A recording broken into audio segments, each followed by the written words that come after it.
Lost is a subpar healer who only knows how to use one basic heal spell, and because of this, he gets kicked out of his party and is called an ignorant loser by the people around him.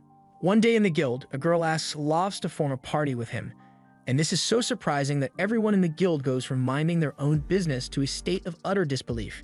Even Lost can't understand why she would want to form a party with him. But the girl points out that he is holding a party recruitment sign, so he is clearly looking for party members. The girl's name is Narcina, and she introduces herself as a martial artist in need of a party member, but before she can get Lost to agree to team up with her, the guild receptionist runs up and interrupts her. The receptionist's name is Amherst, and she takes Narcina by the shoulders just to tell her how much of a bum Lost is. Lost is a healer, but he is only capable of using the basic heal spell despite having been an adventurer since he was a child. He can't use area heal or any high healing magic. So everyone has branded him as an incompetent fool. However, despite all this, until recently, there was a party called Blade of Lightning that took him in as a member, but Lost sucked at his job so much that he eventually got kicked out. And because he is seen as a failure, no one wants to team up with him anymore. Amherst encourages Narcina to ignore Lost because he's so ignorant that she won't be able to make any profit, but Narcina actually has a lot of money on hand, so she isn't worried about profits right now. To prove it, Narcina pulls out her bag full of money to show Amherst, and she has clearly never been to Detroit because she would have gotten mugged almost instantly. Amherst warns Narcina that the adventurers here aren't exactly law-abiding citizens, so she should be careful about flashing so much cash like that. Narcina thanks Amherst for the advice and says she will keep it in mind, but from the way she responded, it doesn't look like Narcina really understood what Amherst was talking about. Amherst assumes Narcina must be a new adventurer, so she offers to help set her up with some newbie-friendly adventurers so she can make it through the day without getting robbed, but of course, she'll be charging a small fee for her services. Narcina appreciates the offer, but she already decided a long time ago that Lost was the only person she would form a party with, so she's going to stick with him. Amherst still doesn't think it's a good idea, but since Narcina is so insistent, she begins the paperwork for their party formation. Narcina asks what the paper is for, so Amherst explains that they need to fill out the registration form to officially be recognized as a guild. Lost fills out his portion of the paperwork, and once he's done, he asks Narcina to write her name on it. Narcina was busy staring at Lost, so she was caught off guard when he asked her to write her name. But she still does it, and after Lost pays Amherst her commission fee, his and Narcina's party has officially been formed. They leave the guild together, and Lost begins talking to Narcina about the Mardat Labyrinth, since that's where they are headed. Apparently, no one has actually finished exploring the end of the Mardat Labyrinth, so there's no information on what kind of monster the Labyrinth Master is or how deep the labyrinth goes. Naturally, adventurers began to take up the challenge and explore the labyrinth in hopes of receiving large rewards, and the resulting influx of people led to the formation and growth of Mardat, the largest labyrinth city in the world. Narcina is happy to learn all about the labyrinth, but she asks if it is really alright for them to be heading into it so soon. Before they left the guild, Amherst was adamant that Lost shouldn't take her into the labyrinth because Narcina is still a newbie, and Lost definitely remembers her advice, but he's choosing to ignore it.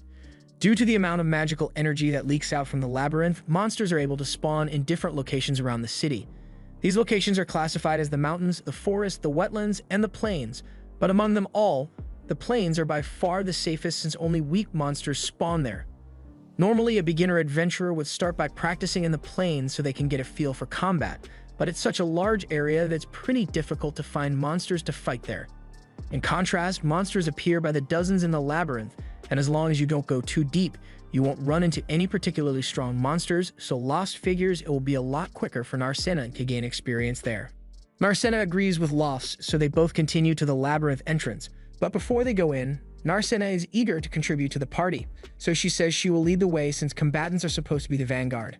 Lost doesn't usually stand back when he goes into the labyrinth, but since Narcina is so happy about being the vanguard, he decides to just let her have her fun. Although, as they walk through the dungeon halls, he starts having his doubts because he doesn't know if Narcina is actually capable of fighting or not. Okay, never mind, Narcina knows how to box, and she's putting in work against a group of goblins she ran into. She defeats them all with relative ease, and Lost is really impressed with the amount of skill she possesses. The defeated goblins soon turn to dust, and in their place, a magic stone is left, so Lost picks it up and explains to Narcina that adventurers give these stones to the guild and receive money in exchange. Narcina asks what the guild uses the stones for, so Lost tells her that the stones have magical energy stored in them, so they can be used in all manners of tools and equipment. That much should be common knowledge to her as an adventurer, but Narcina was never much of a learner. They've got 5 stones in total, and although goblin magic stones aren't worth much, they will still be able to get enough money from these to cover lodging for the night. They could call it a day and head back to town, or they could go a little deeper into the labyrinth to get some more money. And Marcena is happy fun, so she says she wants to keep going. They head deeper into the labyrinth, but at a certain point, Las grabs Marcena and pulls her back because there's danger ahead. At first, she's confused because she didn't notice anything off, but Las grabs a rock and places it on the tile in front of her, and it activates a pit trap which would have totally killed her if Las hadn't intervened. Marcena is amazed and asks Las how he spotted the trap, so Las explains that the trap tile was a different shade of gray from the others, so he figured something must be wrong. Marcena is glad Las was able to notice it, but trap identification is meant to be the job of a thief, so how come Las is so good at it when he's a healer? Las just tells her that he has been an adventurer for a long time, so he has picked up a bunch of skills over the years. They continue to move forward, but soon enough they come across an orc roaming the halls, and Las is surprised by this since orcs are mid-level monsters, so they aren't meant to appear so high up in the labyrinth. Marcena asks if they should turn and run away. Las doesn't think that will be necessary because his and Marcena's combined strength should be enough to take it down, but he isn't going to force her to do anything she doesn't want to. Marcena says she is fine with it since Las believes they can win, so they get in position and Marcena charges at it, but when she lands her first kick, it feels more like she's kicking a rock than a monster. The orc raises its club and tries to strike her down, but Marcena is able to block it with her hands, although she gets backed into a corner because of it and has nowhere to run as the orc prepares for another attack. However, moments before she is struck down, Las steps in front of her and defeats the orc with a single stab of his sword.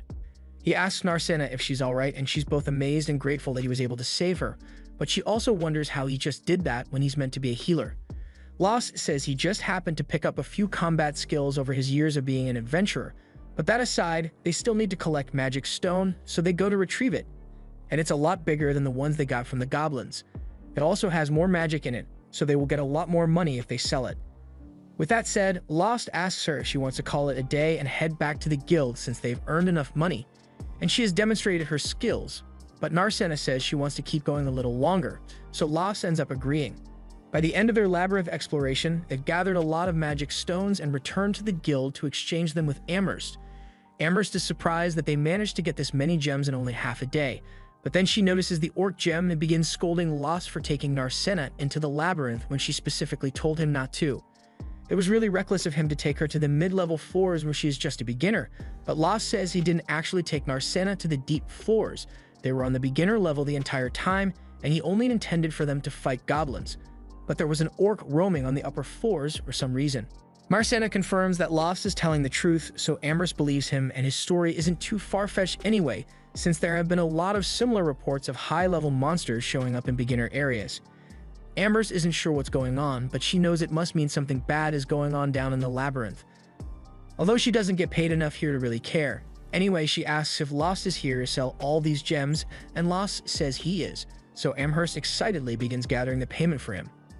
Marcena notices that Amherst is a little too happy to be buying magic gems, so Las explains that as guild staff, when Amherst buys magic gems from the adventurers she manages, she gets a fat commission on the sale. Once the money is ready, Las is shocked to see just how much there actually is, but Amherst reminds him that half of that belongs to Marcena. Las is aware that he only gets half, but even half is 10 times more than what he usually got paid when he was part of Lightning Blade, and that's when he realizes that he was scammed by Lightning Blade.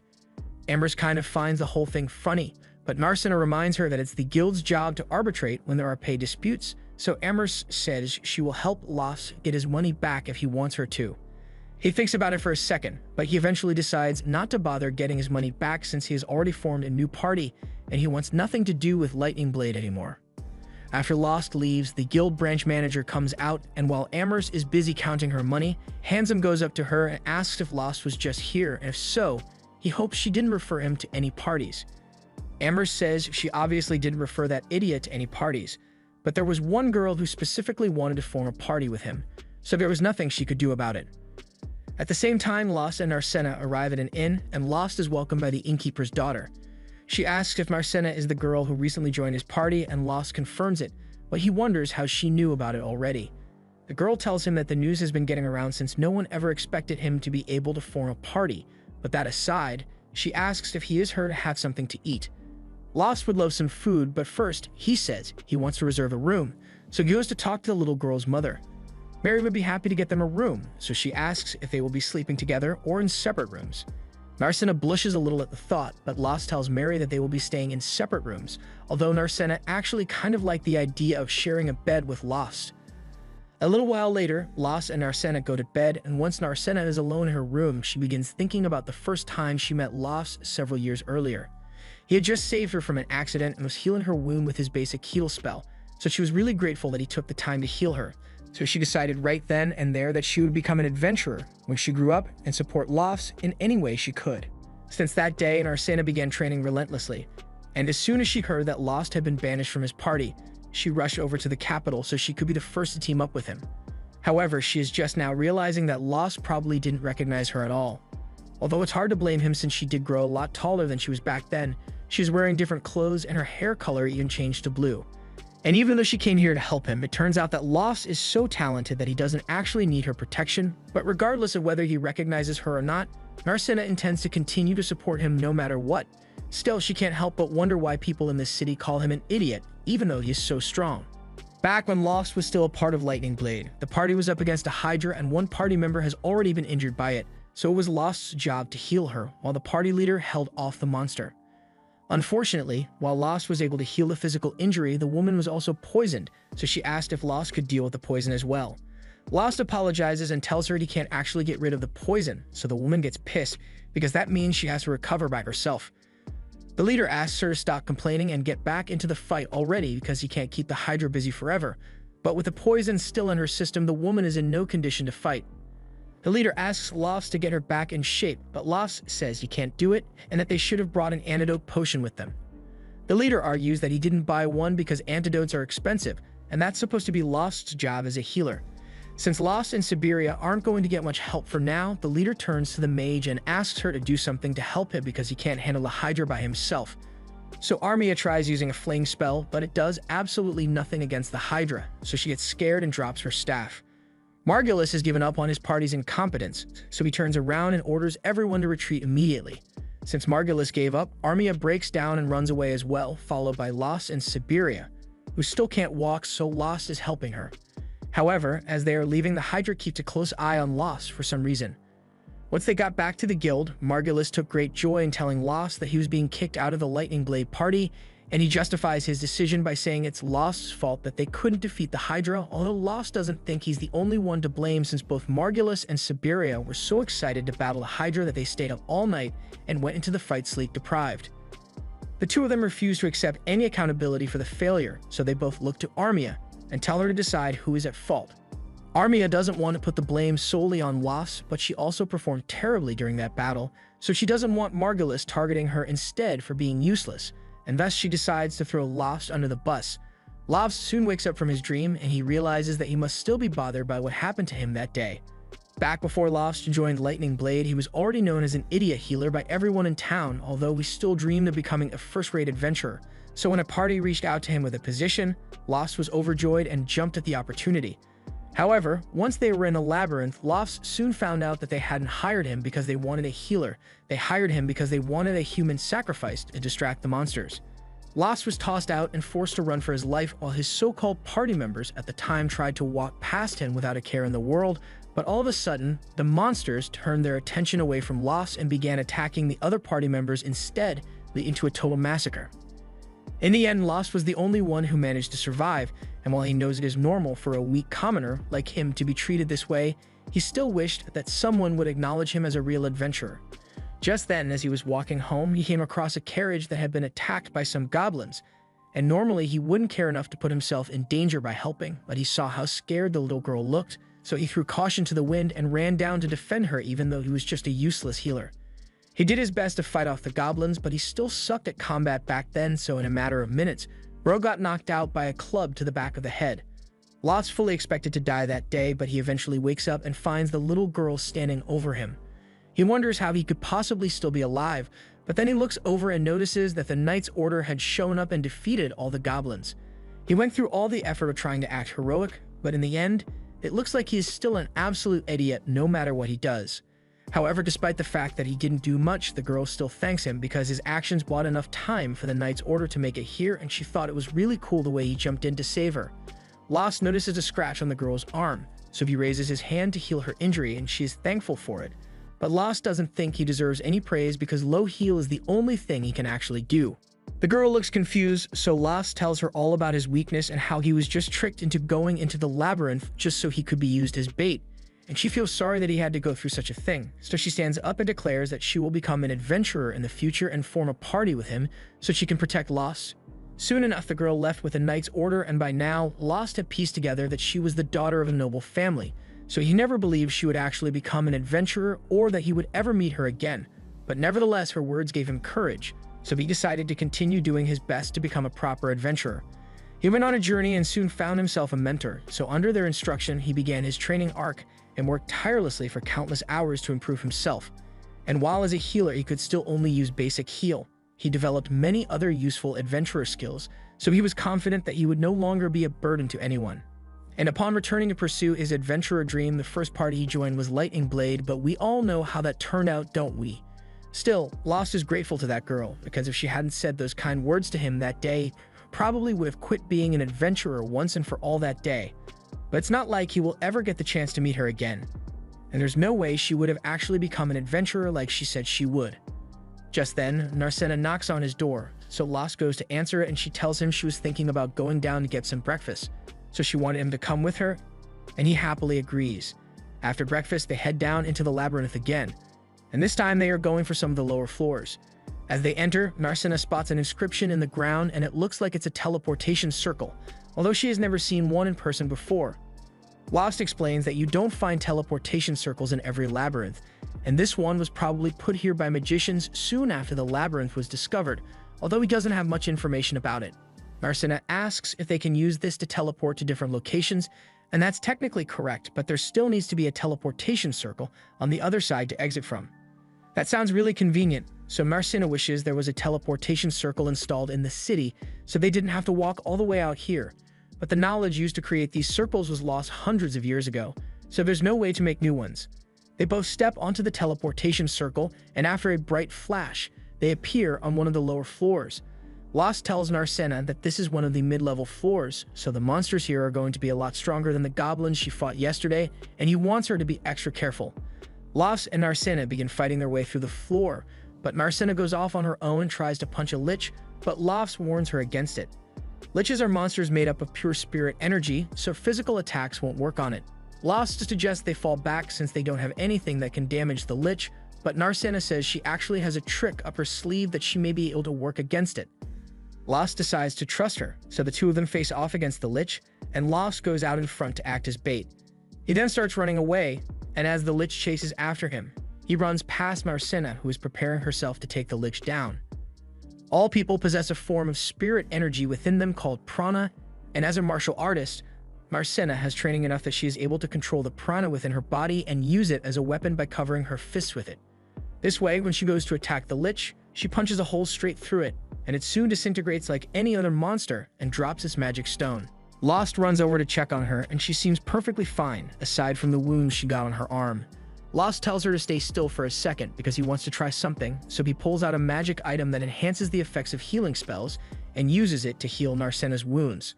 They head back to the guild together to show Amherst the stones, and she is shocked that they managed to defeat a lich, but she is also excited for the commission she will get from this sale. Lost and Narcena get a lot more money than they were expecting, so they are in a really good mood and start heading back to the inn, but along the way they run into a fight going on in the middle of the street.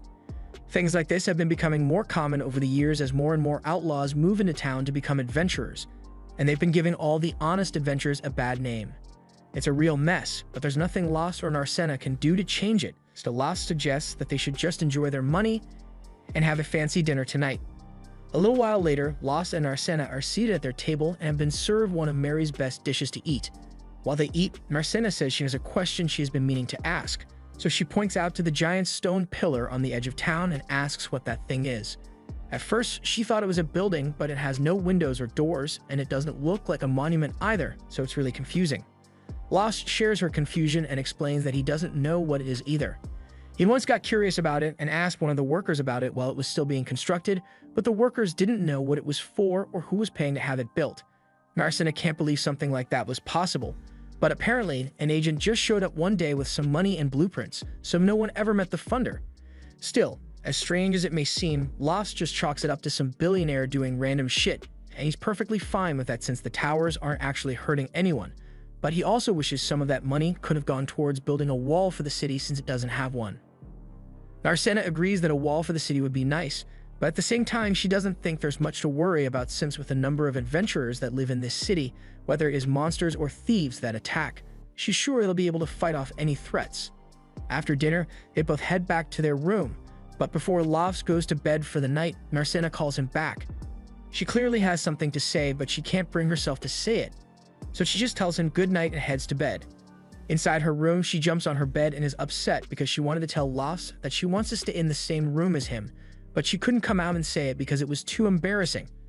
In the other room, Lost is lying in bed with his mind at ease now that he has such a great party member.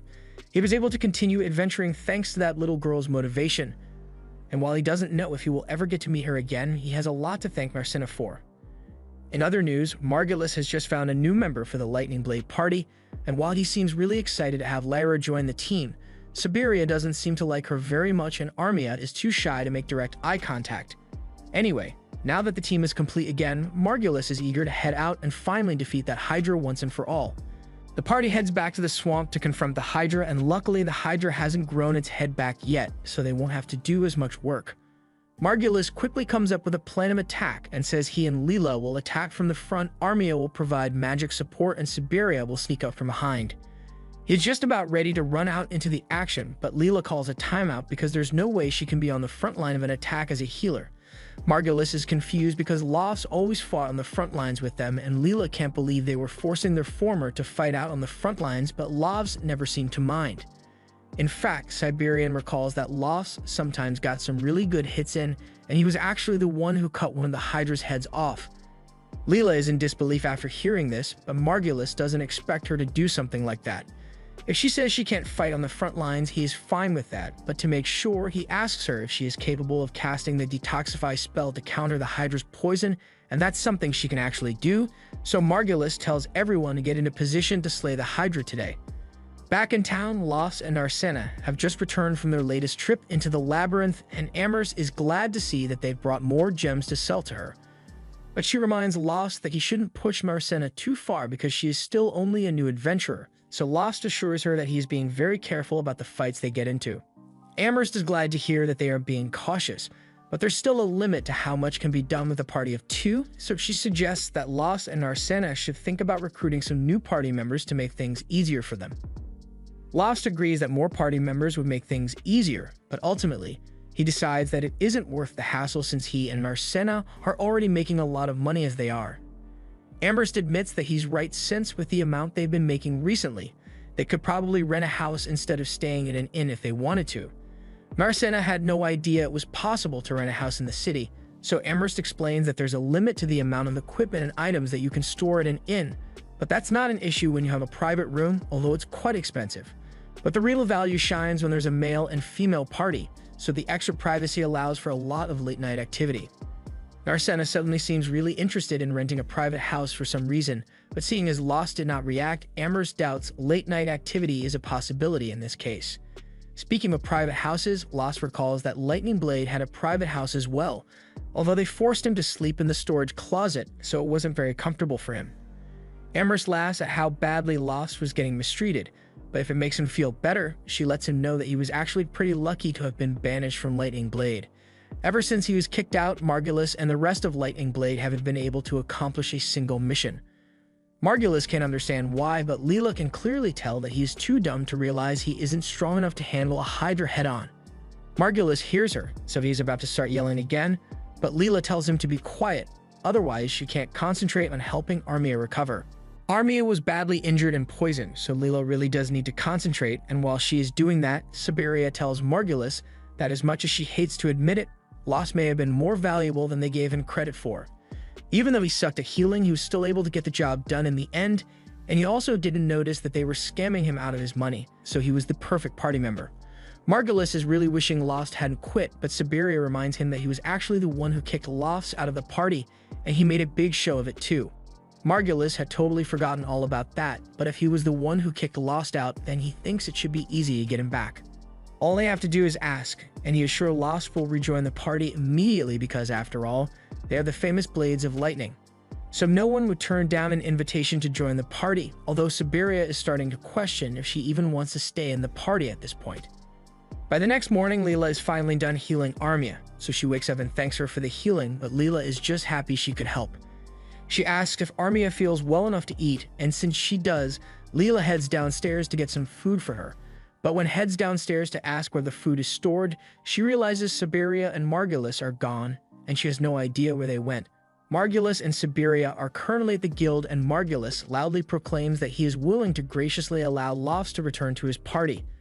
Once again, everyone stops what they are doing and stares in disbelief, and Lost is most shocked of all. So he asks Margulis to repeat himself because there's no way he could have actually said something so dumb. Margulis repeats himself, and Lost's ears weren't deceiving him, but he still doesn't know how to respond or such a ridiculous request. At the same time, Narcina and Amherst see what's going on, and Amherst explains the blonde guy is the leader of the party that kicked Lost out, and now he's trying to get him to come back by acting condescending. Lost obviously isn't amused with Margulis' speech, but before he can say anything, Margulis assumes he might be upset about the fact that they scammed him out of his pay while he was in their party, so Margulis apologizes and acts like it was an honest accident. He promises that Lost will get a fair share this time around, plus they could really use his help since the new healer Margulis hired isn't very useful in combat. Siberia thinks there's no way Lost will actually agree to Margulis' request, but to her shock, Lost actually thanks Margulis for the offer. Narcina refuses to let Lost be stolen from her, so she runs out in front of him and starts yelling at Margulis, saying Lost will never join his party again. Lost touches her shoulder and tells Narcina that she doesn't need to worry about him leaving, after which he turns to Margulis and tells him that he was only saying thanks to be polite, but he has no interest in ever joining his party again. Margulis can't believe he got turned down, so he starts getting desperate and accuses Narcina of trying to use Lost because she realized he is actually really useful to have around. All Margulis' aggressive pointing is starting to get on Lost's nerves, so he grabs Margulis' hand and warns him that if he ever does anything to hurt Narcina, Lost will make sure his body will be mangled beyond recognition. Lost then turns to leave, and Narcina pauses for a second to rub it in Margulis' face one last time. After they've left, Margulis doesn't know what to do, but he still wants to defeat the Hydra, so he yells at Amherst to recommend him a new adventurer for his party, preferably one who can handle fighting on the front lines alongside him, and Amherst really doesn't want to have to deal with him, but it looks like she won't have to because an adventurer walks out from the crowd, and this dude looks like he completed all the side quests before coming here. The mysterious man offers to join his party and asks if Margulis is satisfied with his level of strength. Margulis checks the guy out, and he definitely looks strong, but to make sure, he is going to have to test his sword skills. He draws his sword and charges at the man, but with a simple swing of his sword, the man instantly disarms Margulis and makes him look stupid in front of the entire guild. After recovering from the embarrassment, Margulis says he will accept the man into his party. However, Siberia doesn't think it's a good idea to trust a man who wears a mask all the time, but Margulis says they have no choice because if they don't defeat that Hydra, Lightning Blade's reputation as a strong party will sink like a rock. So he walks up to the guy and asks for his name, so the guy tells him his name is Shig. Back at Lost's and Narcina's inn, Narcina is checking herself in the mirror when she hears someone knocking on Lost's door, so she goes out to check who it is and finds Sheila at Lost's door. For some reason, her first thought is that Sheila is trying to make a move on Lost, but after thinking about it for a bit, she realizes that couldn't be possible. Once Lost finally opens the door, Sheila informs him that he has guests waiting for him downstairs, which is surprising, but Lost decides to go meet with them to see what this is about. Once he gets downstairs, Lost and Narcina meet with Armia and Leela, and while Armia feels bad for coming at him with such a brazen request, she asks Lost if he could come and help them just this once. Margulis still intends to go after that Hydra, and he even hired a new warrior to help with the mission, but Leela doesn't think it's going to be enough to win. For one thing, Margulis is still too stubborn to buy an antidote potion because it costs money, and he's never going to realize how reckless he is being until someone ends up dying because of him. Armia knows it's too late to apologize now, but she acknowledges how strong Lost is, because if he hadn't cut off the Hydra's head last time they fought it, the entire party would have been wiped out. Lost still doesn't think he did all that much, but Leela points out that the party struggled to survive against a Hydra that had lost 2 heads already, so they would have been dead meat if it was in perfect condition. Lost asks what exactly Armia is asking him to do, so Armia stands up and says she wants Lost to fight with them, because she is sure they can defeat the Hydra if he is there as well.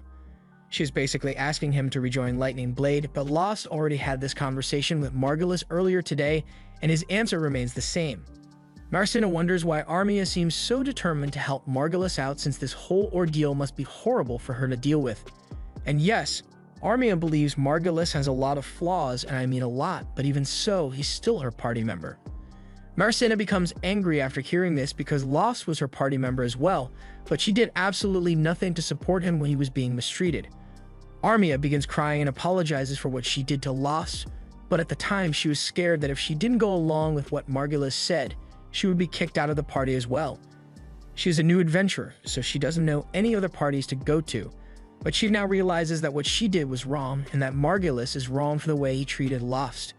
But even though she doesn't agree with Margulis' way of doing things, she still doesn't want him to get himself killed in an unwinnable battle.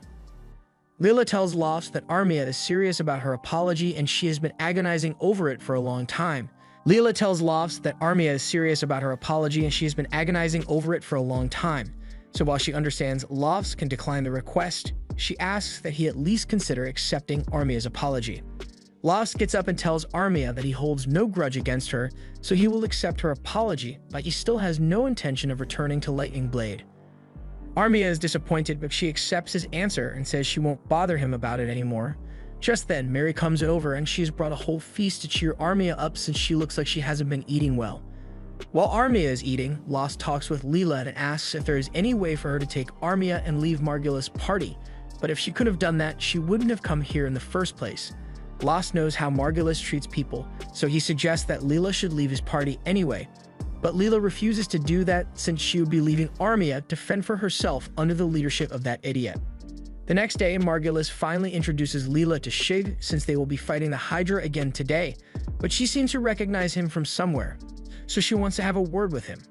She asks what he's doing here and why he is disguising himself, but Shig is still trying to pretend that he has never met Leela before, so he tries walking away, but as he does so, she notices the sword on his back which used to belong to a person named Ronaldo, so she accuses him of stealing it, but Shig denies it and says it was handed down to him as a gift, so he is no thief. He may have cleared his name of theft, but the fact that he admitted knowing Ronaldo lets Lyra know that he is indeed the same Shig she knew. However, she decides to keep his secret identity hidden since it seems important to him. Later on in the day, Lost and Arsena are heading into the labyrinth as they usually do, but he can't help but worry about Armia and the rest of Lightning Blade because he has no idea if they are truly ready for the battle or not. Down in the labyrinth, Lost is letting Arsena take on some of the mid-level monsters by herself, and she has been doing great so far, but all the moving around made her really hungry, so Lost suggests they should take a break and have lunch. Arsena is glad to hear that, so she brings out the food she packed, but all this seems a little too extravagant for just lunch. Arsena explains that Armia didn't eat much of the food Mary made for her yesterday, so this morning before they left, Mary gave the leftovers to Arsena and told her to eat it for lunch so it wouldn't go to waste. While they eat, Lost gives Arsena some lore about the Hydra and tells her that its body is covered in tough muscles that make it difficult to pierce. It's also venomous and has got scales that deflect physical and magical attacks. That sounds really tough to fight, so Arsena wonders if Armia is going to be alright in a fight against a monster like that, but Lost says there's no need to worry. An antidote for the Hydra's venom was developed and is being sold in Marmot, so poisoning won't be a concern, but Arsena reminds him that Margulis still refused to buy it. Lost kind of forgot about that, and Lightning Blade is kind of screwed if they get poisoned, so they'll just have to rely on Lyra's detoxification spell instead. He can see that Arsena is getting worried about Armia and Lightning Blade, so he assures her that the party can handle themselves just fine without him. Margulis may be an idiot, but he is still a decent swordsman when he actually puts effort into preparing. And Siberia is quick on her feet, so she should be able to avoid most of the Hydra's attacks. In any case, it has nothing to do with Lost, and this is something Lightning Blade has to handle on its own, and they'll probably be fine. Lost gets up and says they should keep going, but Arsena tells him she's getting sick of exploring the same labyrinth over and over, so she wants to try something new, and it just so happens that there's a swamp nearby. so she wants to go there for no particular reason. And definitely not because she's worried about Armia.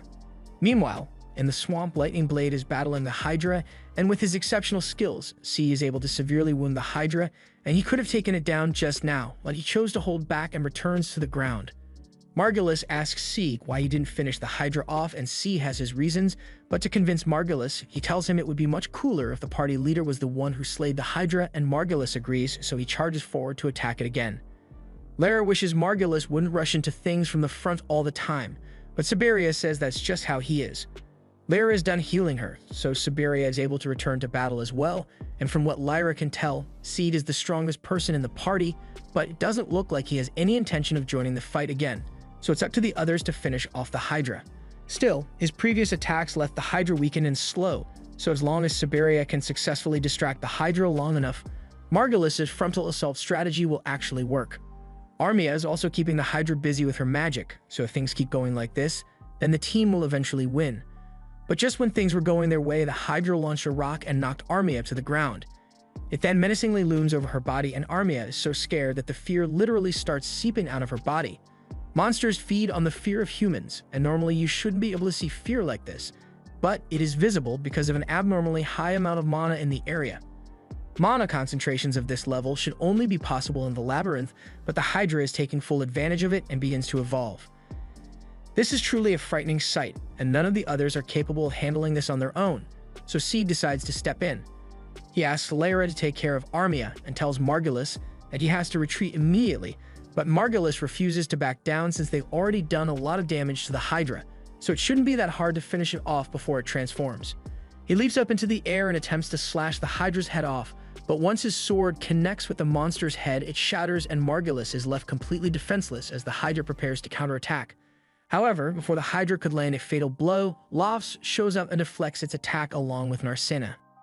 The Hydra backs off momentarily and Seed thanks Lofts for his help, but he says we'll handle the things from here, so he wants Lofts to go check on Armia since she's hurt. Lara has already begun healing Armia, but the damage she sustained is severe and wizards are resistant to magic, so Lara's healing magic isn't very effective. Lost offers to do the healing instead, so Lara lets him, but she doesn't see what good it would do since basic healing magic is still going to be ineffective in this case. However, to her surprise, Lost starts spam casting heal until Armia begins to recover.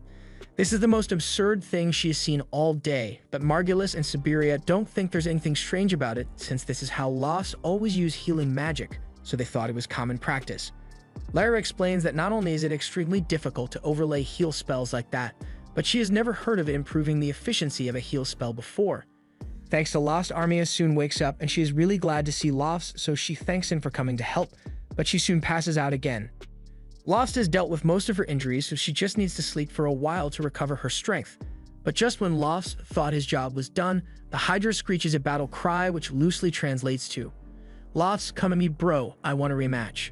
Steam was going to kill it himself, but since it seems to be holding a grudge against Lost, he asks Lost if he wants to do it instead.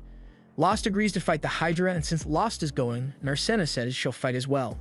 Nothing Lost says will get her to change her mind, so he lets her fight by his side, but only under the condition that she must retreat instantly if she feels like she is in danger. Since it has been settled that Lost and Narcina will be fighting the Hydra, Seed tells the others not to get involved in the battle for their own safety. Narcina throws the first punch to disorient the Hydra, and Lost follows it up by slashing at one of the Hydra's heads. Seed also decides to join in, so he charges at the Hydra and uses his sword to slash off one of its heads. Margulis is amazed by this since Seed is a lot stronger than he had initially thought, but even if Seed is strong, he wonders how Seed's sword remained intact when his own shattered upon contact with the Hydra. Lara tells him that Seed is using a special magic sword, which is far more powerful than any regular weapon, but magic swords are extremely rare, so Margulis wonders who Sieg is and how he acquired such a sword. The fight goes on, and Narcina attempts to land another punch on the dragon's sternum, but in the process she loses her footing, so the Hydra is able to take advantage and knocks her out cold.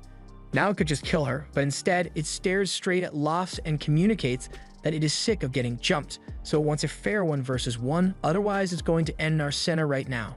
Siberia can't believe the Hydra is smart enough to not only communicate off vibes alone, but to also know how to take a hostage.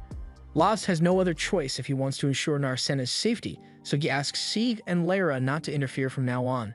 Lost then attacks the Hydra by himself, but before long, he gets knocked down by the Hydra as well. That was pretty anticlimactic since Seed was expecting Lost to be more impressive, but if this is truly all Lost has to offer, he is prepared to take down the Hydra instead.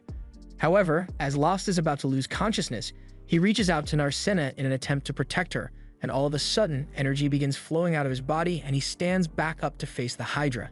Something is clearly different about Lost, but before the Hydra can react, Lost dashes forward and slashes off all the Hydra's heads in one fluid motion. Once the Hydra has been defeated, Lost loses consciousness again, and by the time he wakes up, Narcena is standing over him asking if he's alright. He says he's fine, but he's more concerned about Narcena's health since she took a direct hit from the Hydra. Narcena says she's perfectly fine, but only because Lara brought an antidote potion for emergencies, and that thing was expensive, so Lara says she will charge him for it later. That aside, she asks Lost what happened to him earlier, but Lost has no idea what she's talking about. Just then, Margulis interrupts and starts complimenting Lost on his strength and tries to convince him to rejoin his party. Lost cuts him off and says he's never going to rejoin Margulis' party, but Margulis keeps talking anyway. He says a lot of valuable magic stones were dropped from the Hydra and he is willing to split 3 ways with Lost if he joins them, but Lost finds it odd that Margulis only intends to split the reward 3 ways, so he asks what he means by that. Margulis says he's only going to split it for himself, Siberia, and Lost, so the other get nothing. Lara and C are new to the party, so he couldn't care less about them, and Armia gets scared and hurt so often that he thinks she is useless now and wants nothing to do with her. He and Siberia even consider selling her off as a slave just to get rid of her, and at this point, Lost has had enough, but before he can do anything, Narcena beats him to the punch and knocks Margulis to the ground. Margulis begins bitching and yells that it's against the guild's rules for adventurers to attack each other, so he's going to report Narcena to the guild and have her expelled from the guild. He asks if everyone saw what Narcena did, but strangely, everyone got hit with a sudden wave of blindness when Narcena hit Margulis. But what they did see was the fact that Margulis and Siberia were talking about selling Armia off as a slave, and there are laws against that here. So they are both guilty of attempted human trafficking. Steed couldn't possibly overlook such a heinous crime, so with his authority he says he is placing them under arrest. Back at the guild, we find out that Seed is a direct adventurer of the royal family, and he had received reports that the security in this town was deteriorating due to the adventurers here. So he was sent out to investigate it, and as soon as he arrived, he met Margulis and Siberia. Lara asks him what will happen to those two, and according to the rules, not only are they automatically expelled from the guild, they will be charged with human trafficking, which could lead to a lifetime of prison with forced labor in the best case for them. Margulis and Siberia start freaking out and begin pleading with Seed to spare them because they can't afford to spend the rest of their lives in prison. They sound so pathetic that Lost starts to pity them, so he asks Seed if he can talk to him outside for a second. Steeg agrees and asks what Lost wants to talk about, so Lost explains that those two may not be the most upstanding people, but just like him, they once had dreams of living as adventurers. However, at some point, their dream changed to become top adventurers, and that led them to become obsessed with fame and fortune. Lost's point is that Margulis and Siberia weren't always like this, so while most people would have given up on them by now, Lost still wants to give them another chance to live as good adventurers, so he asks Seed to let them off with a warning this time. Seed doesn't understand how Lost can be so forgiving, but since it's what he wants, he releases Margulis and Siberia. But he warns them that if he ever so much as hears a rumor about them causing trouble, they will never see the light of day again. Margulis and Siberia take the hint and immediately start running to get as far away from Seed as possible, but once they are gone, Amherst asks if it is really okay to let those two off the hook so easily. Seed tells her that even if they expelled those two, it wouldn't make them better people, so he will be monitoring them to see if this has scared them straight or not. At the same time, Narcena apologizes to Lost because it was her that forced him to get involved and help Margulis, but Lost tells her it's alright. He may never be able to get over how Margulis and Siberia treated him back when he was a part of their party, but he feels a lot better now those two have left town, so he won't have to worry about them anymore. Later that day, Seed meets with Lyra in private to explain the real reason he came to this city. He was tasked with monitoring Marmot because there have been an unusually high number of monster evolutions taking place here, and there's definitely some foul play at work, so he needs to get to the bottom of it. And to do that, he's going to need Lyra's help, so he wants to form a party with her like before. Lyra isn't opposed to the idea, but she says she will only agree to it if Sieg allows Armia to join as well, since Armia needs somewhere to go. Sieg says he's fine with it, and in fact, it works out great for him since more party members means he can expand his surveillance. And there's a particular adventure that he has become interested in. The next day, Steve and the others meet up with Lost and Narcena for breakfast, and they tell them about their decision to form a party together. Narcena is surprised to hear this, but their party composition is pretty balanced, since they have a warrior, a healer, and a mage. Narcena asks Armia if she's alright with this arrangement, and Armia is more than satisfied because she would have had nowhere to go if C and Lyra hadn't taken her in, so she feels deeply indebted to them for it. After breakfast, Narcena asks Lost what he wants to do today, and surprisingly, Lost says the first thing he wants to do is head to the guild. Normally, they wouldn't head there so early in the day, but with all the commotion yesterday, he forgot to exchange the Hydra Magic Gem for money, so he wants to get that done now. But the gem isn't the only reason he wants to go. He has been thinking about taking on a quest from the guild, since it's a way they could make money aside from selling magic gems.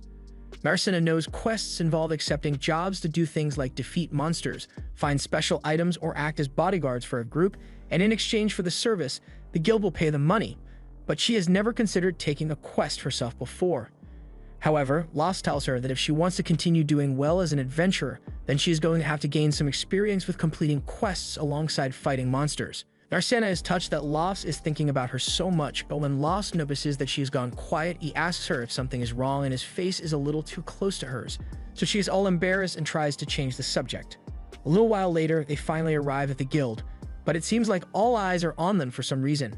Narcena wonders why the atmosphere here seems so hostile, but then Lost overhears some of the adventurers gossiping about how he single-handedly slayed the Hydra, and he now understands what's going on.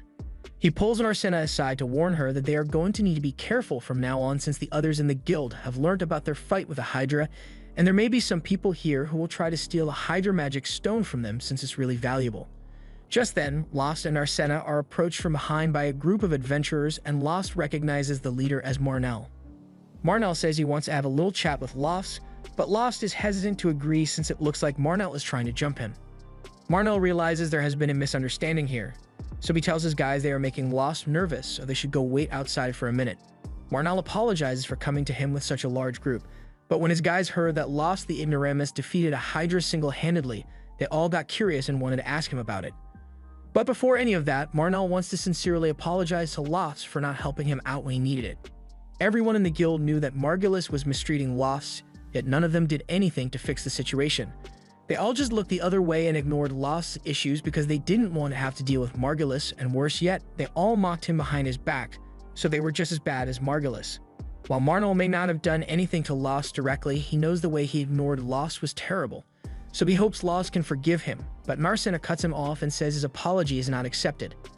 Lost had to endure years of torment and mockery from everyone in this guild, so if they want forgiveness, Narcena says they'd all have to get on their hands and knees and beg for 3 days straight. Lost pleads with Narcena not to take things too far, because if she actually forces him to do that, then everyone's going to think Lost is the bad guy here.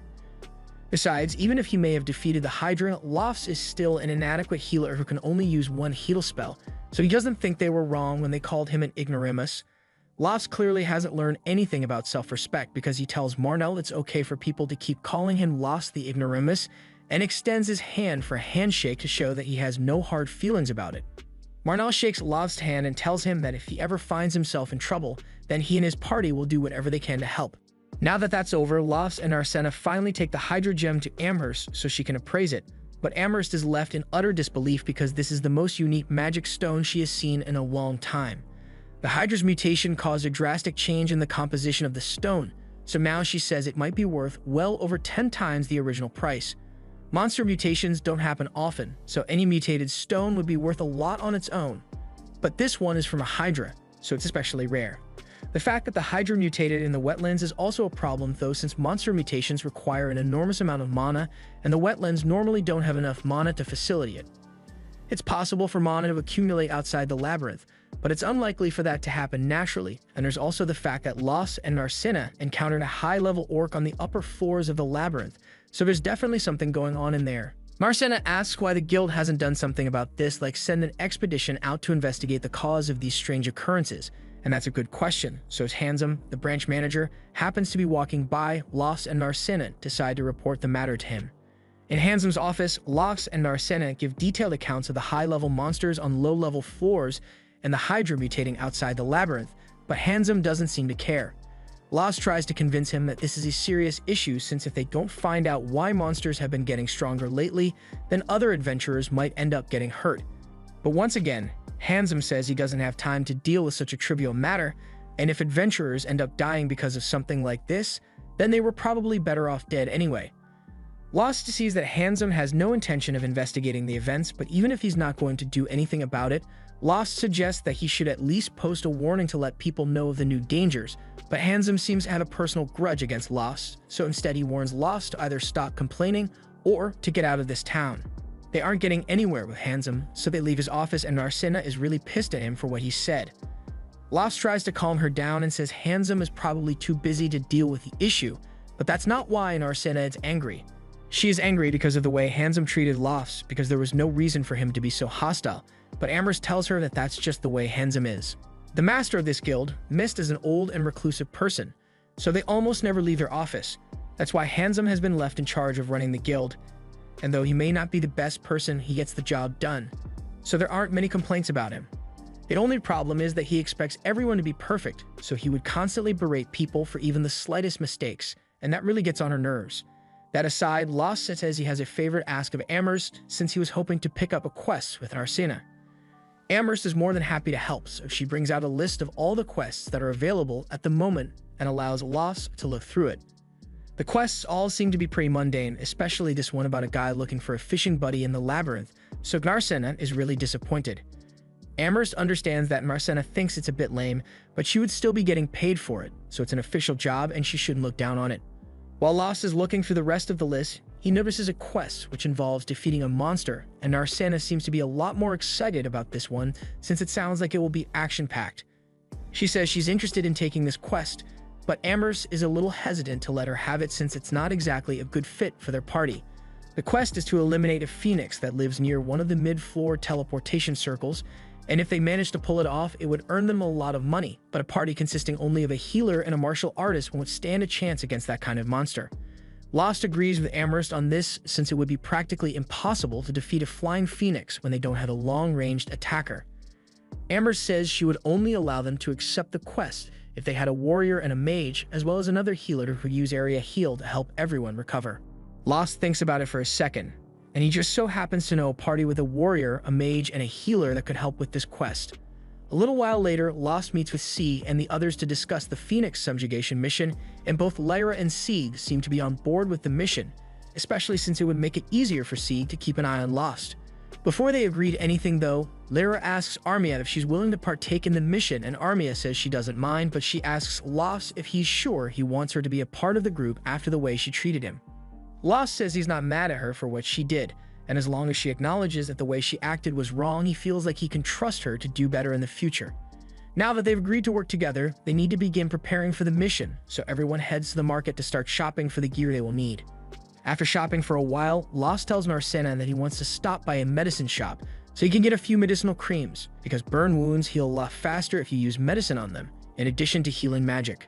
Narcina is amazed by how much Lost knows about being an adventurer, but because he's so knowledgeable, Narcina almost never gets a chance to make herself useful, and she's worried that Lost might not need her around anymore. While Narcina was in deep thought, someone sneaks up from behind and grabs her, so Narcina instinctively reacts and tries to punch her attacker, but the attacker seems far more skilled than Narcina anticipated as she effortlessly dodges the punch and jumps backwards. Once Narcina gets a good look at her, she realizes that she actually recognizes the attacker. The woman's name is Ralma, otherwise known as the Fire Goddess Adventurer, and she's pretty close with Narcina's father, so she was sent here to check on Narcina since she pretty much ran away from home to come here. She assumes the reason Narcina ran away from home is the man behind her, but now that she gets a good look at him, she recognizes Lost, and Lost seems to recognize her as well. They all head to a restaurant so they can talk, and Lost explains to Narcina that he was once Ralma's student, although it was just for a short time, and Ralma thinks of him as a terrible student. She points her fork at Lost and tells him that she wants to discuss something with Narcina that directly involves her family, so she wants him to leave the table, but Lost stands his ground and tells her he won't be leaving. He's in a party with Narcina, so her problems are his problems too, and he is concerned that Ralma might try to drag Narcina back home against her will if he's not here. Ralma finds it amusing that Lost thinks he could stop her if she wanted to take Narcina, but Lost is more than willing to try if Ralma pushes the issue. Ralma tries to scare Lost by conjuring up a small fireball and launching it at him, but Lost is unfazed and easily evades it, so Ralma agrees to let him stay since he seems a lot more capable than he was the last time she saw him. Before they start discussing anything though, Narcena wants to make it clear that she didn't actually run away from home. Sure, may have forgotten to tell her parents she was leaving, but she did leave a note saying she was leaving to go be with a man who is almost 10 years older than her. After hearing all that, both Lost and Ralma are shocked, and Lost is starting to understand why Narcena's parents would be so worried. Ralma assures them that Narcena's parents aren't against her becoming an adventurer, they just wanted Ralma to make sure that Narcena wasn't in any kind of danger here, and seeing as she is with Lost, Ralma is sure Narcena will be perfectly safe, so there's no reason for her to get involved any further.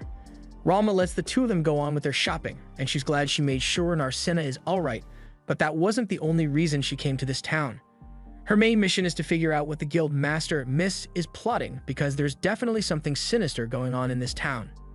The next day, the group makes their way into the labyrinth with the teleportation circle, and Narcena is on guard the second they come out, but to her surprise, the Phoenix is nowhere to be seen. She thought they would have to fight it as soon as they got here, but Lost tells her the Phoenix wouldn't fit in here. Phoenixes aren't necessarily giant monsters, but the passageway is too small for any Phoenix to crawl through, so the group is going to head a little deeper into the labyrinth to find it. Monsters with wings don't like cramped spaces like these, but the group eventually comes across a wide open area which looks exactly like a Phoenix's preferred habitat. According to the info Lyra got about this place is apparently newly discovered, meaning there's a lot of unexplored paths and unclaimed treasure to be found, and both Narcena and Armia are excited to hear that, but there's one problem. The Phoenix is in the way of the unexplored territory, so no adventurers have been able to go in, which is why the guild put out a bounty on it.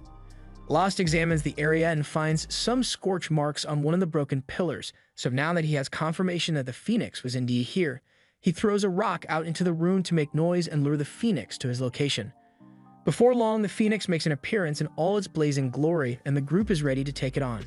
Meanwhile, back at the guild, Amherst is sitting at her desk, bored out of her mind, when all of a sudden, Ralma walks in. Amherst is immediately intrigued and rushes up to Ralma to be the first to greet her. Ralma is surprised by how nice Amherst is being, considering the fact that she's a guild staff member, and she's right to be skeptical since Amherst is usually anything but nice when it comes to adventurers, but after one look at Ralma, Amherst could tell that she's no ordinary adventurer. Amherst has no idea who Ralma is or what her title may be, but with all the expensive magic items Ralma is wearing, Amherst is sure she must be rich. She asks how she can help Ralma, so Ralma tells her she wants to meet with the guild branch president. Amherst is a bit taken aback since the branch president never accepts visitors, so she asks if Ralma has some sort of appointment, but Ralma never made one. Amherst then asks if Ralma happens to be a friend of the branch president, but Ralma denies that, although she does have a relationship with the branch president, but it's more like she wants to kill him. After Ralma says this, Amherst says she can't help since Ralma just admitted to trying to kill the branch president. Her nice act also disappears as she starts calling Ralma an idiot, but Ralma doesn't have time to deal with this, so she decides to just commit arson and get it over with already. Amherst runs away and Ralma starts aiming for the branch president's office, but before she fires her shot, Handsome walks up behind her and stops her. He tells Ralma that she can talk to him if she needs anything, and he also informs Amherst that Ralma is known as the Fire God, and if she wanted to, she could turn everyone in this building to ash, so Amherst better leave before she makes Ralma mad again.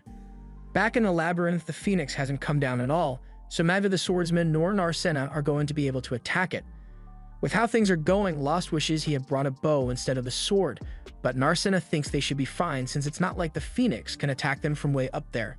She was wrong, the Phoenix totally can attack from that distance, and it aimed its fireball straight at Narcena, so Lost had to jump in to save her.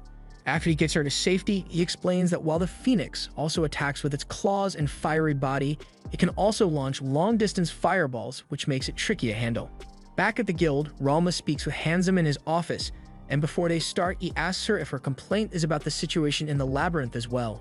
Ralma is surprised that he would mention that, so Handsome explains that he just had a couple of adventurers complain to him about the dangerous conditions within the labyrinth.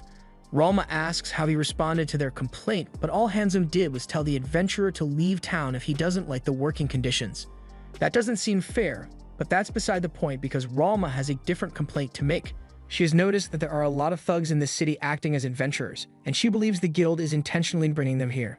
Handsome is stone-faced and denies her claim. That's not the only thing Ralma wanted to talk about. There's also the matter of that giant pillar on the edge of the city, and the others like it all over town because she has a bad feeling about them. Handsome denies knowing anything about that, but Ralma accuses him of lying because for adventurer towns like these, the guild branch president is basically the king, so there's no way that Handsome could be the acting guild president and not have any idea about what those towers are. Handsome asks her if she's got any proof of her claims because if not, she should just leave if she doesn't like the situation here.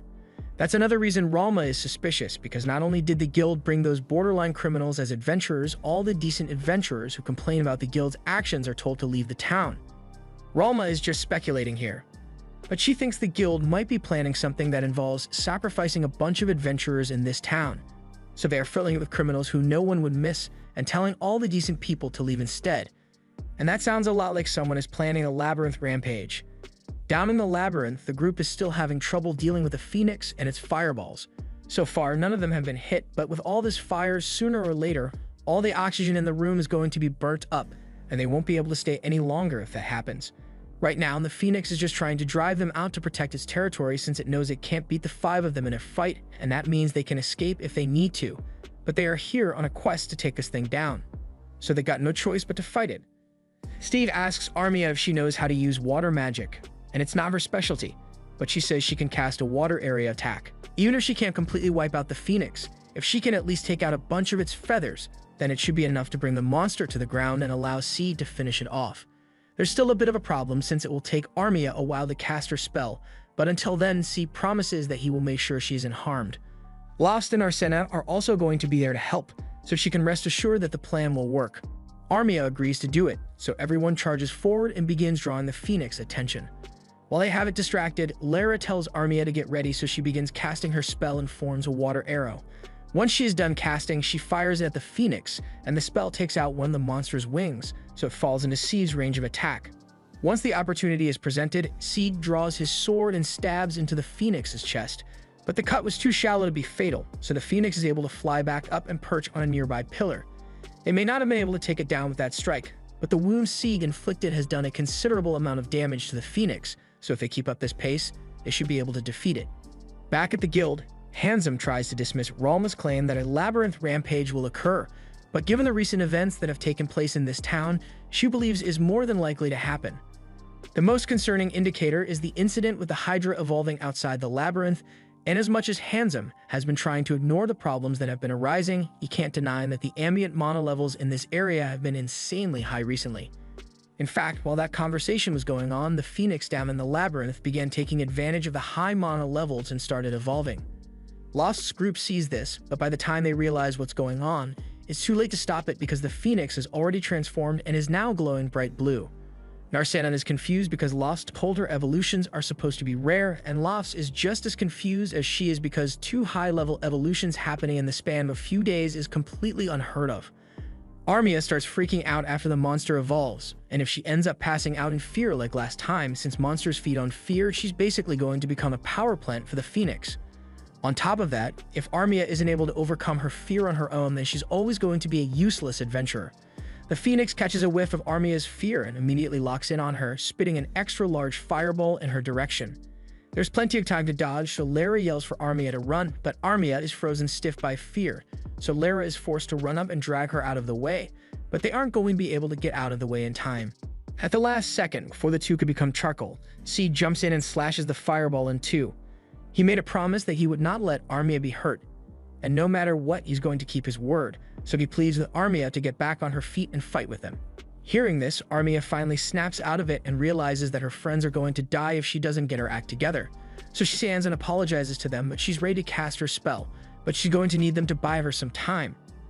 Narcena is the first to run out and attack the Phoenix, since it's within her strike range, but even though she got a clean hit off on it, the Phoenix took no damage and Narcena's fist catches on fire. Luckily, it was just her glove that was on fire, but now she's starting to reconsider the viability of boxing the Firebird.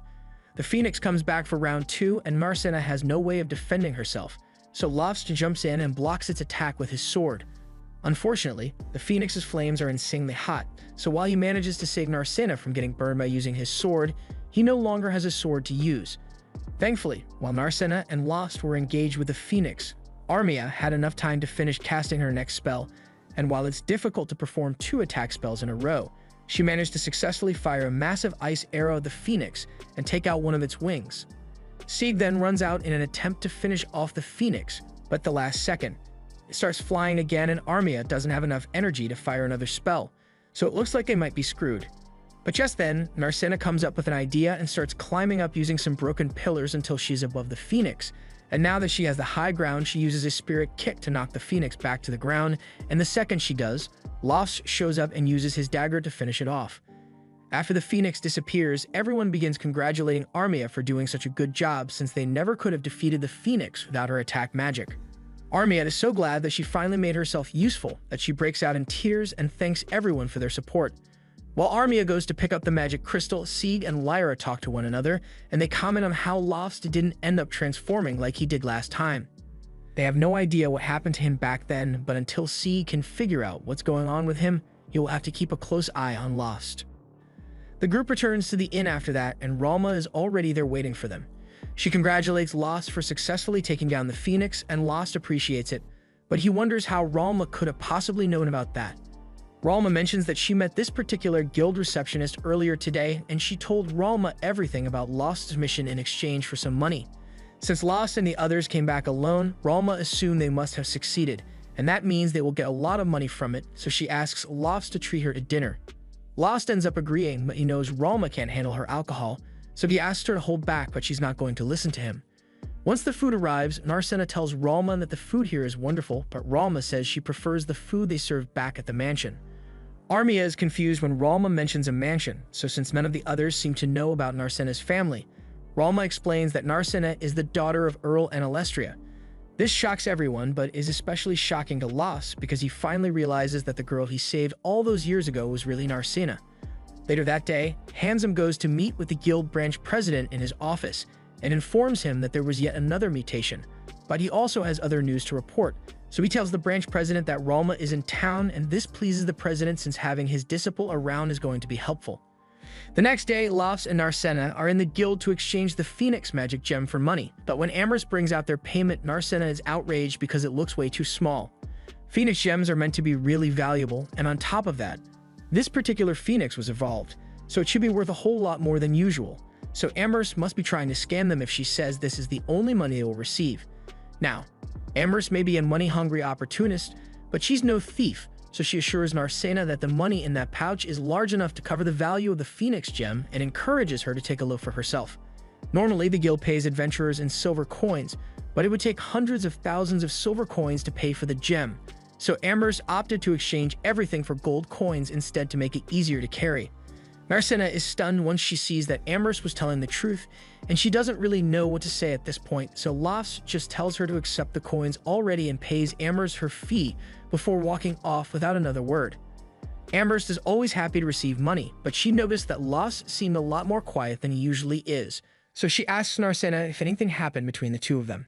Narcina follows Lost outside, and the two of them sit down to have a snack, but Lofts still isn't saying anything, so Narcina is forced to break the silence and says there's something she's been meaning to ask Lost about. Since they just got paid a large sum of money, she asks if he would like to rent a detached house with her. Lost is taken aback by such a sudden request, but Narcina has a good reason for it. With the funds they currently have available, it is much more economical and secure to rent a private house rather than continuously staying in a hotel. And Narcina already went through the trouble of assessing the current housing market, and not only do they have enough money to rent a house, they could even buy one if they wanted. Something I can't relate to. Lofts agrees with everything Narcina has said, but he asks if there is a particular reason she's bringing this up now, like some kind of complaint about Mary's hotel or something. But Narcina says there's nothing inherently wrong with the hotel. It's comfortable and has great food, which makes it extremely popular, but precisely because it's so popular, his place is always crowded and Narcy won't admit it, but she really wants to have a place where she can have nice long chats with Lofts without any interruptions, and then from there, maybe they will grow close enough to have a more physical connection. Narcina starts getting embarrassed by her unholy thoughts, and Lofts has no idea what she's thinking, but he tells her that it's still too early for them to buy a house together. He believes it's better if they save their money in case of a future emergency, and besides, they still have to consider this situation with the others. After they got back from the Phoenix hunt, Sieg suggested that they should all form a permanent party together since they work together really well. And although Lost hasn't given him an answer yet, he is seriously considering it as an option. If they plan to go into the deeper floors of the labyrinth eventually, then Lost and Narcena are going to have a difficult time making it on their own. That's why Lost wants to add new members to the team, and he's specifically talking about C, because he is clearly a very strong adventurer. Narcena doesn't want to have to share Lost's attention, but she can't deny that he is right about needing strong teammates, so she ends up agreeing to form a party with Steve and the others. Later that day, Lost and Narcena meet up with the others and agree to merge parties with them. So Seed proposes a toast to celebrate their new party. Mary overhears this and decides to treat everyone to a special meal, and after they are all done eating, Armia is pretty much in a food coma. Since it's getting pretty late, Lara decides to take Armia to bed, so she picks her up and starts dragging her upstairs. Lara continues walking to the stairs with Armia, but as she's about to head up, Narcena comes up to her and says there's something she wants to talk to her about. They head up together, and after getting Armia into bed, Narcena tells Lara about the conversation she had with Lost earlier about buying a house together. Lara is impressed by how bold Narcena was to ask Lost to live with her, but Narcena says Lost rejected her idea, so she's starting to think he might hate her. Lara assures Narcena that Lost doesn't hate her, and it's much more likely that he just doesn't want to rush into things because he cares about her so much. Lost doesn't seem like the kind of person to be shy about this kind of stuff, but every man has their own personality, so Lara advises Narcena to be patient with him. Narcena thanks Lyra for the good advice and says she is glad she came to Lyra for help because she knew Lyra would have good relationship advice to give, but all Narcena's praise just reminds Lyra of the fact that she has never had a boyfriend. While Lara and Narcena were talking upstairs, Lost and C were having a conversation on the same topic, and C thinks Lost should just agree to live with Narcena. It's not like they are getting married or anything, and Narcena clearly admires him a lot, so it wouldn't hurt her feelings if he refused. He asks Lost if he dislikes the idea of living with Narcena, but that's not true at all. She's the one who gave him hope when he was at the lowest point in his life, and she even came all the way to this city just to form a party with him, so he could never hate her. But C can tell that Lost is still too embarrassed to admit that he likes her. Back to Lara and then Narcena's conversation, Lara starts talking about her romantic history, and how when she lived in the royal capital, several men were trying to earn her affection, so much so that they would join her party just to get close to her. C was one of these guys, and one day while he wasn't around, another guy tried getting frisky with Lyra completely unprompted, but she refused to let it happen, so she knocked him out and dragged him outside. She was willing to let it go, but when Seed found out forgiveness wasn't an option, so he yeeted the guy out of the city, and then he vanished from the city as well. Lyra has no idea what Seed was thinking at the time, but Seed confides in Lost about the same story and explains that he was angry at himself for not being there to protect Lyra, so he didn't know how to face her. After he left the royal capital, a lot of time passed and C ended up coming to this city for a mission. But he never could have expected that he would run into Lyra here, and to top it off, she was even willing to form a party with him after learning of his mission, even though she must have been angry at him. Although Lyra was never angry at him to begin with, she was just upset that he disappeared without talking to her at all, and since then she's had no idea how Zeeb feels about her. Just then, Sheetal walks into the room and she says that if Lyra is this bothered by it, then she must have feelings for him. Downstairs, Z apologizes to Lost for making him listen to his story, but back to the initial topic, he asks Lost once more why he refused to live with Narcena when she asked him to. Lost isn't entirely against the idea, and in fact, it made him happy when she said she wanted to live with him, but there is something he wanted to confirm before he made any decisions. Just then, Amber shows up at the inn, and she's been looking for Lost because she has prepared the investigative report he asked for. Sieg is a bit confused because he didn't think the guild offered private investigations, but Amber's isn't doing this because of the guild. Lost had personally asked her to do a little research for him, which is why she's here after hours. She asks Lost if it's alright for her to talk about this with someone else at the table, but Lost trusts Sieg, so he says it's fine for him to know. So Embers begins her report on Narcena. Narcena is the only daughter of the Earl of Analestria, and normally Narcena and whomever she chose to marry would inherit the title from her father, but one day she suddenly said she wanted to become an adventurer. It isn't unheard of for a noble person to become an adventurer, but no parent would approve of their only child taking on such a dangerous job, so the Earl was initially against the idea. However, that all changed because one day Narcena woke up and her hair had randomly turned blue. The main reason Lost didn't recognize her at first was because of her different hair color, and while he knew it had changed, he never expected that it all changed overnight. The cause of Narcena's hair color change is still unknown, but when it happened, the Earl suddenly stopped objecting to Narcena's wish to become an adventurer. Lost wonders why the Earl would change his mind so abruptly, so Sieg theorizes that Narcena might soon die, so her father is trying to give her the freedom to enjoy herself before she dies. That's certainly a possibility, but Narcena is currently strong enough to punch a phoenix out of the sky, so she doesn't seem like she's going to be dying anytime soon. Regardless of the reason, the fact of the matter is that Narcena has her father's consent to be here, which is what Lofts was worried about. He didn't want to doubt Narcena when she said she was allowed to come here, but there was always the chance that she was lying because she wanted to be close to him, so he had to make sure she had consent. After Amherst has been paid, she leaves because she's not interested in this conversation, and once she's gone, Sieg asks Lofts what his plan would have been if he discovered that Narcena's father objected to her adventurer status. First off, Lofts would have told her to go home temporarily to try and convince her parents properly, but even if that didn't work, he would still offer Narcena as much help as necessary, although it seems like he won't have to worry about that now. The girls upstairs are laying all the facts out, and basically, Narcena is the daughter of an earl, yet she trained incredibly hard, dropped everything to come here when she found out that Lofts got kicked out of his party, and to top it off, she boldly asked him to live with her. They are all really impressed with how proactive Narcena is with her romantic pursuit, and Lyra wishes she could do the same, so the girls come up with a plan to make that happen. They take Lyra downstairs and force her to confess her feelings to Sieg, so she asks him if they can have a private chat outside. Sieg doesn't know what's going on, but he can see that she's serious about this, so he agrees to go with her, and while they are outside, she works up the courage to ask Sieg to be her partner. Sieg doesn't see what the big deal is since they are already a part of the same party, but that's not what Lyra meant. She clarifies that she is talking about being partners for life, and when she says this, it finally dawns on Sieg that she's talking about a romantic partnership. All the girls are eagerly spying on the conversation from the door to see what Sieg says, but he's so too flustered to give an answer right now, so he tells her he will think about it. Lyra isn't satisfied with this because she just poured her heart out, and all Sieg could say is that he will think about it. But then again, Sieg has never been the type of guy to plan ahead for this sort of thing, so she understands why he would want time to think about it, and she's willing to wait. The girls are all glad that things worked out between those two, but then Lofts turns to Narcena and asks her if she has time to talk with him tomorrow because there's something important he wants to tell her. Down in the labyrinth, a group of rookie adventurers have been cornered by an orc on the upper floors, and they have no chance of beating it, so they all try to hide until it leaves the area. Luckily, the orc doesn't notice them as it passes, but when everyone tries to make it to the exit, another orc shows up and blocks their path. To make things worse, the first orc is also doubling back, so in no time, the group is going to be trapped on both sides if they don't do something quickly. But not to worry, because the leader of the group planned for a situation like this to make sure everyone survives, which is why he brought Keith. But as for poor Keith, yeah, he's not making it out of this one because they're using him as bait to lure the orcs while they escape. Meanwhile, in town, Lofts and the others are having breakfast together, but Narcena is so lost in thought that she can barely focus on her food.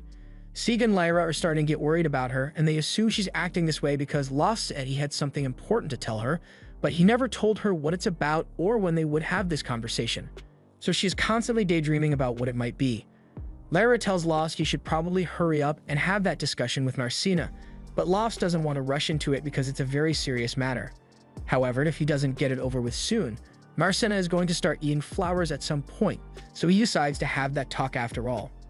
He goes over to Narcena, and as soon as he calls her name, she nervously jumps up and asks what he needs. Lofts tells her that he wants to have that discussion they talked about earlier, and Narcena is eagerly awaiting what Lofts has to say, but before he could actually say anything, the door to the inn swings open and somehow, Keith managed to survive being abandoned in the labyrinth. Sheila seems to know who he is, and she is really worried about him, so she runs over to check on him and his injuries. A little while later, Lofts is fine healing Keith, so he tells everyone that the kid is going to be alright since his injuries weren't as bad as they looked.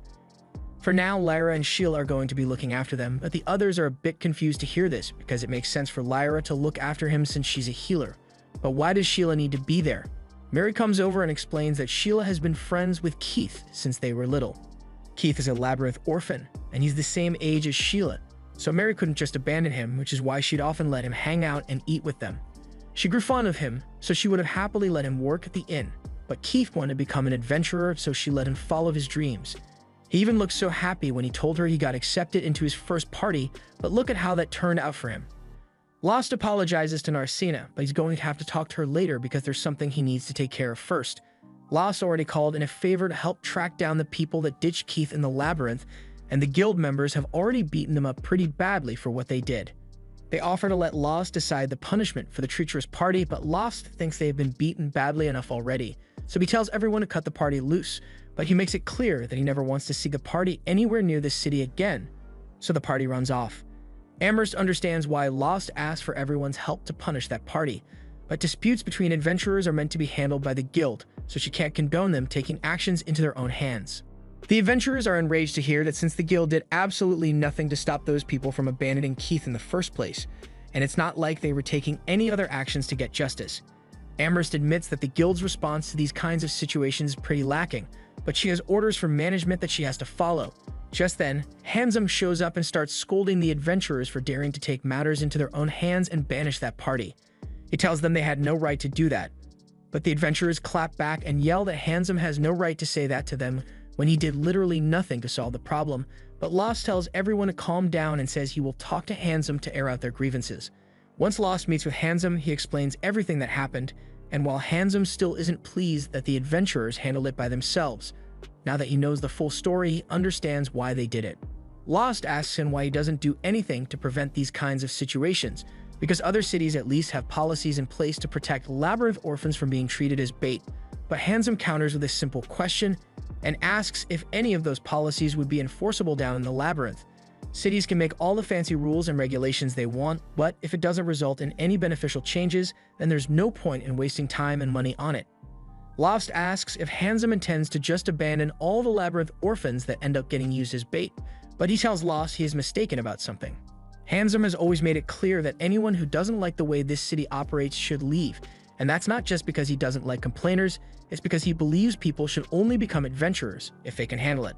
This may be an adventurer's guild, but they've never once forced anyone to become an adventurer, and the same goes for Keith, since if he can't handle the risks that come with the job, he should have chosen a different path in life. Lost wants to tell him he's wrong, but he kind of agrees with Handsome about that. However, he still believes that there must be some way to deal with the situation and save the Labyrinth orphans. Handsome gets up and recalls something that a man once said.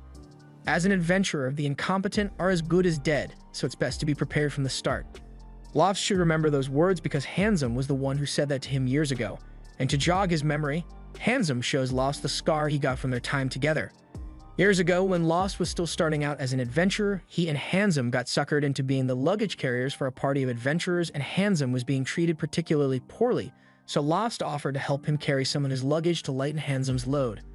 However, Handsome refused to accept any pity from someone as incompetent as Lost, so he told him to shut up and stop talking to him. Later that night, while the rest of the party was staying warm near the fire, Handsome sitting out in the cold on his own away, and he is really regretting his choice to accept this job, even if it paid decent money. A few hours later, when everyone has gone to bed, Lost wakes Handsome up and warns him that there are a bunch of goblins approaching them. He tells Handsome to warn the others while he keeps watch a little longer, and Handsome does as he is instructed. So once everyone is up, Lost fills them in on the situation. The others can't believe it, so they ask Lost if he's sure about what he saw, but there's no doubt in Lost's mind that there are goblins approaching, and there are too many of them to even count. Once the group sees it for themselves, they are in shock because there's no way they can defeat a horde of goblins that large.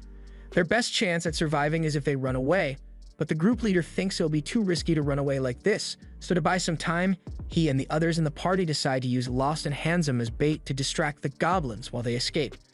Before Handsome realizes what's going on, both he and Lost have been chucked off the side of the cliff and left behind. Handsome tries to call out for help, but Lost tells him that those guys won't be helping them. In fact, this might be the reason the party decided to accept incompetent people like them in the first place. The situation infuriates Handsome, but he can't do anything about it until they get out of here, so he and Lost promise to make it out of this alive with one another and get their revenge on that party for abandoning them. The two battle against the goblins for a long time, but ultimately, there's not much they can do to defeat such a large horde when there's only two of them, so they are forced to hide in a hollow tree to avoid the goblins for a little while. Handsome is starting to feel like there's no hope of surviving the goblin horde after all, and he can't stand the fact that the other party members are going to survive by sacrificing him. About that, not many people know this, but goblin hordes actually tend to prefer attacking larger groups of people, so if the goblins locate the party, they'll redirect all their forces to attack them. Just as Lost says this, the goblins locate the party and all start running off to attack them. And while the party is being massacred, Lost and Handsome are able to sneak out of their hiding spot undetected. Handsome thinks those guys deserve to die at the hands of the goblins after what they did to him and Lofts, but Lofts still wishes he could help them since he doesn't like the idea of anyone dying, although it's not like he has the power to save them. So he tells Handsome they should start heading back to town. Handsome is about to start following Lofts, but all of a sudden, he falls to the ground in pain because he has a severe injury on his arm from when he fought the goblin. Lofts is shocked and asks why Handsome didn't tell him about this sooner, but Handsome didn't want to make himself a burden when they were in a life or death situation. Lofts begins trying to heal Handsome, but Handsome tells him to stop because he's going to attract the attention of the goblins if he keeps this up. He tells Lofts to just leave him behind because this is his own fault for being incompetent, so a weakling like him has no right to live. Lofts yells that he's wrong and tells him that while the world may be harsh on incompetent people like them, there's still always hope for salvation. After that, Lofts and Handsome worked together and broke through the goblins' defense lines to make it back to the city. In Handsome's eyes, Lofts was his salvation, but what Lofts said about the world being harsh on incompetent people was still true. The only difference is that the incompetent ones on that day were the adventurers who abandoned them without knowing the behavior patterns of the goblins they were fleeing from. After Lofts and Handsome returned to the city, they went their separate ways and Handsome met a certain elder who took him in.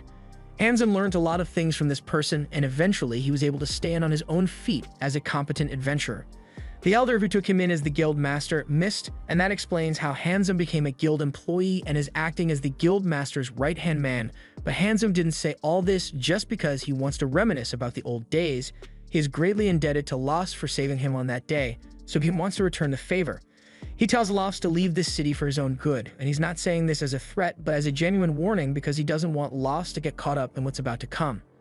Lofts doesn't really understand what Handsome is trying to say, so as he leaves Handsome's office, he returns to the other adventurers and tells them that he couldn't get Handsome to budge on his policies. Just then, Amherst pulls him aside and tells Lofts that there are actually a lot of people here who don't agree with the way the guild master is running things here, which is why she has a personal request for him. Later that day, Lofts goes to Narcissa and talks to her about the request Amherst gave him. Apparently, there have been a lot of monsters appearing on the roads near the city, so she asked Lofts to take care of it before there are any civilian casualties as a result. Narcissa understands, but she wonders why the guild hasn't put out a bounty for those monsters, but something like that would require Handsome to sign off on it, and he's not going to do that. There's also the issue of the criminal adventurers all over the city, so Lofts offers to help deal with that as well. Narcissa understands that Lofts is doing a good thing, but it sounds like an awful lot of extra work for them. Lofts tells her she doesn't need to worry about that since Amherst said she would give them bonus pay for dealing with the monsters on the road.